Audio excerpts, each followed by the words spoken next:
This is an unplanned video as I'm going to start with the drawing and start that winter project. And this is not a painting I was planning on doing this morning, but midday, a friend of ours lost his best buddy, which is his dog. And so I painted the dog, and it's a 16 by 20. And I'm probably not going to have it after today because I'm going to I'll give it away. So I thought, since I just finished, I've probably got 3.5 or 4 hours in the painting. I thought this was a good opportunity to start talking through some of the process that I do when I paint. It's an interesting subject, interesting painting, because it is some dramatic light. You know, they're going down the road, looking out the window. As you can see, I've skewed it because the original picture, the trees outside weren't up and down, so I just moved it around.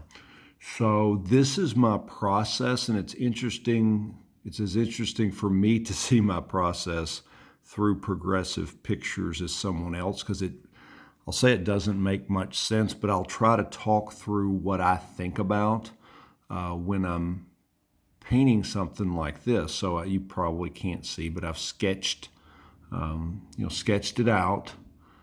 I rough it in, and I quickly try to find the shadows.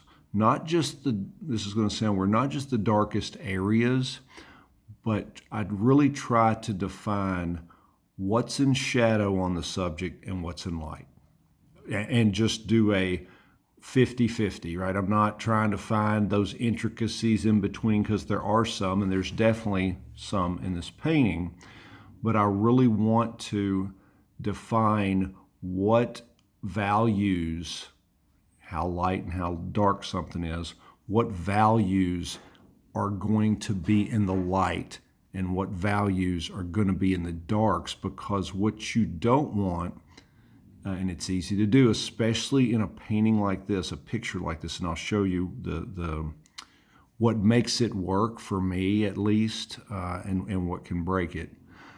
But want you to find what are the shadows.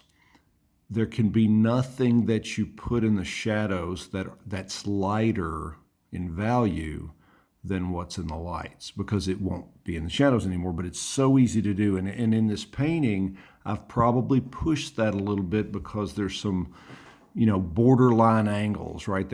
And I'll show you what I mean. So that's what my first, right there's my first rough in. And you see, when you look at my paintings, when I look at my painting process, I don't realize honestly how I work. I don't really think to articulate my process, but when I take pictures like this, I kind of go, well, this guy sucks. But anyway, this is the way I go about it.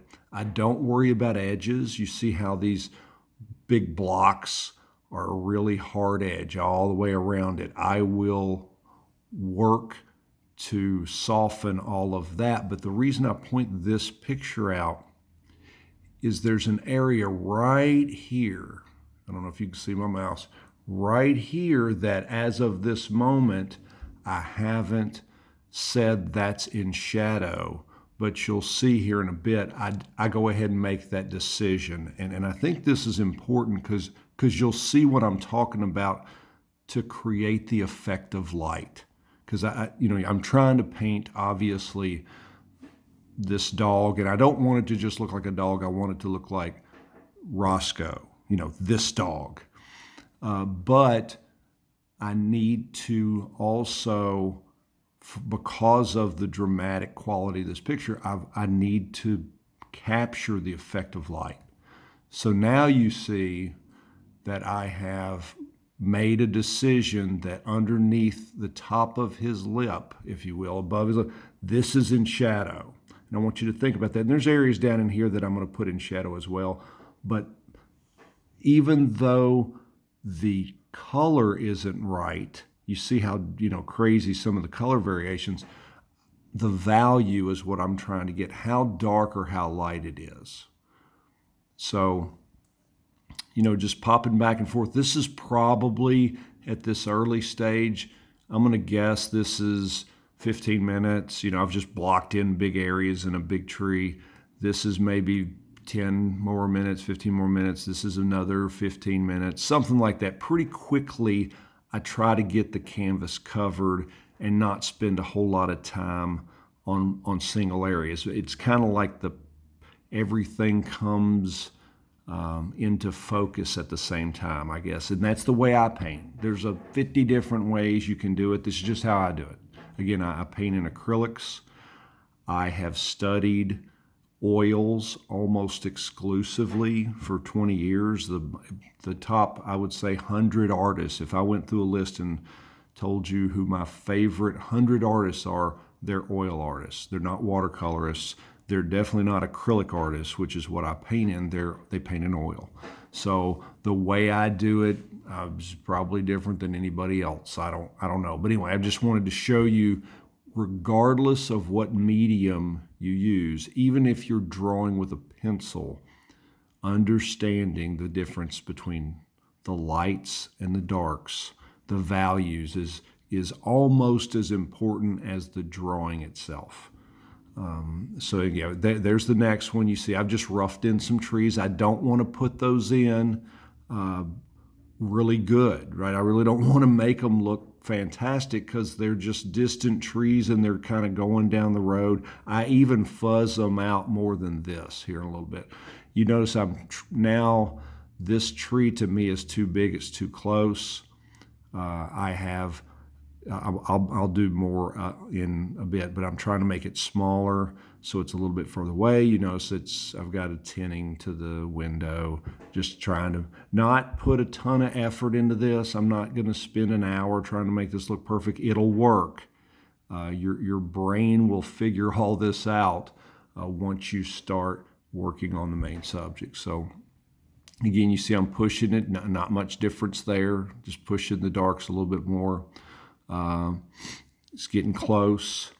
Again, not a lot of difference. I know it looks like a lot. If you look at this, all I'm doing is putting more information in. You can call it details. I don't like the word details because it makes you think I've got to put freckles and eyelashes and things like that. You just want to keep putting more information. There's a little bit more information. Now it's getting closer to being blocked in. I still have some work to do, but the effect of light's starting to happen, I guess. And this is kind of a no man's land down in here, I'll be honest. It teeters to me between being in light and being in shadow. And as an artist, you've got to really make a decision on those areas. Like right in here at the moment, there's some of this that looks a little harsh. It's a little pushed back. Maybe a little too dark. I'll change that a little bit. I'll put more blues in it here in a second. We won't get into every little tiny thing that I do when I paint. We'll obviously work through those in the next 10 paintings. And this is the finished painting. You see that really, again, not much difference. I know it probably looks like more, quite a bit of difference. It's just more information. I just kind of mindlessly I've subdued the trees. I've made this area back here. Of course, he's in a car driving down the road, so I made this a little darker so it read better. Just enough information. This is just the way I choose to paint. Just enough information down in here so it makes sense. I don't want to pull out a one-hair brush and put 50,000 little hairs. That's when things look overworked. That's when this dog would look like a sticker stuck on there or whatever. To me, it's more about his mood, his demeanor. He's enjoying life, looking out the window, riding down the road, and to capture the effect of light on him and it read like it's him. So that's just, to me, what's important. It's the way I paint. Some people, if you're OCD, it probably drives you nuts to leave blotchy areas. I like that. I love doing that. I love getting by with that. This is the painting here. It's a little dark in here, so the paintings will look different, much different, whether they're under warm light, which this is. These are incandescent, yellowish bulbs in your house. If you got them under natural light, if you take them outside, they're a lot different. Again, it's just basic shapes. This is how I would go about, painting anything, a person, an apple, doesn't matter. I push, personally, I'm a big temperature person, so there's areas here that are cooler. That's the way I would read it. This is cooler. It's got a little blue in it. This is cooler. This is warmer. That's what makes this stuff for me. Obviously, he's a dog that has warm areas on him, but he's also in shadow. Depending on whether warm light's hitting him or cool light's hitting him, there's going to be different temperatures to the shadows versus to the lights. In the eyes, there's a lot that you can do in the eyes. You want to put warmth in the eye. There's a cool shadow on the pupil. Those little touches make a difference. So anyway, that's Roscoe. Again, I wasn't going to plan on painting that today, but that's no problem at all. I wasn't going to do anything else but sit in front of the TV anyway. So I knocked that out and thought I would go ahead and do a little video before I give this away. And it's something, and I'm not sure how I will release this to you all. I want to make sure that he doesn't see it yet. So, and he may probably not watch these videos anyway, so I'm probably safe. But anyway, I wanted to capture that before that painting left me, and we'll get to talking about drawing, at least sketching something like this out, which is different than doing a formal, hey, I'm just going to do this drawing of someone, like a finished drawing. That's not what this is. It's about, sketching in just enough information so that when I start putting paint down, I got the shapes right. So anyway, that's it. Just wanted to make that quick video, and we will see you later.